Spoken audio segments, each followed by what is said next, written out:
বরিশালে ডেঙ্গুর প্রকোপ বাড়ছেই। প্রতিদিনই হাসপাতালে ভর্তি হচ্ছেন কয়েকশো রোগী। জেলার ডেঙ্গু পরিস্থিতি নিয়ে জানাতে যুক্ত হচ্ছেন সহকর্মী সাইফুর রহমান মিরন। মিরন, বরিশালে ডেঙ্গু পরিস্থিতি নিয়ে বিস্তারিত কি তথ্য আছে আপনার কাছে? বিলাসী, আপনি হয়তো জানেন যে বরিশাল হচ্ছে ডেঙ্গুর হটস্পট, অনেক আগের থেকেই ছিল, এখনও আছে।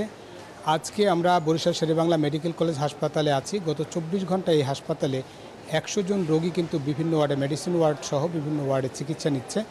ফলে যে চিকিৎসার ব্যবস্থা যদি বলি, চিকিৎসকদের আজকে যেটা সংকট দেখা দিয়েছে, যে নর্মাল স্যালাইনের কিন্তু একটা সংকট দেখা দিয়েছে। যদিও পরিচালক বলছেন যে তারা ইনডেন্ট দিয়ে রেখেছেন, হয়তো 2-1 দিনের মধ্যে স্যালাইন পেয়ে যাবেন।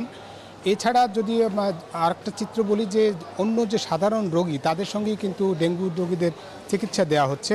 আর বরিশাল বিভাগের চিকিৎসার কথা যদি বলি, বরিশালের সবচেয়ে রোগী বেশি হচ্ছে বরগুনাতে। আজকে গত 24 ঘন্টায় আমরা দেখেছি যে 122 জন রোগী আছে। আর বরিশাল জেলার বরিশাল শেরেবাংলা মেডিকেল কলেজের বাইরে যে সরকারি হাসপাতাল, সেখানেও কিন্তু 52 জন রোগী ভর্তি আছে। অর্থাৎ 413 জন রোগী বরিশাল বিভাগের বিভিন্ন সরকারি হাসপাতালে ভর্তি আছে। তবে এটি কিন্তু সরকারি হাসপাতাল, যদি বেসরকারি হাসপাতালের যদি চিত্র তুলে ধরা যেত তাহলে এটি আরও ভয়াবহ হতো।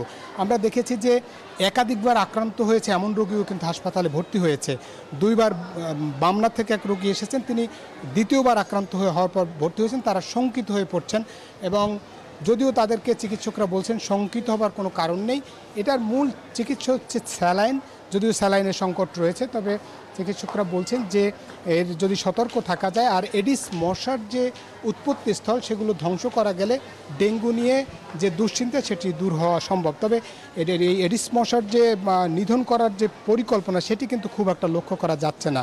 আর যারা ভুক্তভোগী তারাও বলছেন যে মশার ওষুধ দেয়া বা অন্যান্য যে কার্যক্রম সিটি কর্পোরেশন সহ অন্যান্য বিভাগের, সেই কাজগুলো কিন্তু সেভাবে দেখা যাচ্ছে না। ফলে একটা শঙ্কা কিন্তু থেকেই যাচ্ছে যে ডেঙ্গু নিয়ে। এবং ডেঙ্গুর সঙ্গে কিন্তু এখন যেহেতু মৌসুম পরিবর্তন হচ্ছে, সেই জন্য সেই মৌসুমের পরিবর্তনের কারণে কিন্তু জ্বর, সর্দি, কাশি এবং চর্মরোগেরও কিন্তু প্রাদুর্ভাব বেশি দেখা যাচ্ছে।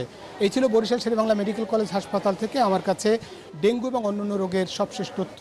ফিরছি স্টুডিওতে। বিলাসী। ধন্যবাদ মিরন আপনাকে। বান্ডেল থাকলে প্রতি সেনমানিতে টাকা বাঁচবে। বিকাশ সেনমানি বান্ডেল কিনে জিতুন প্রতি লেনদেনে।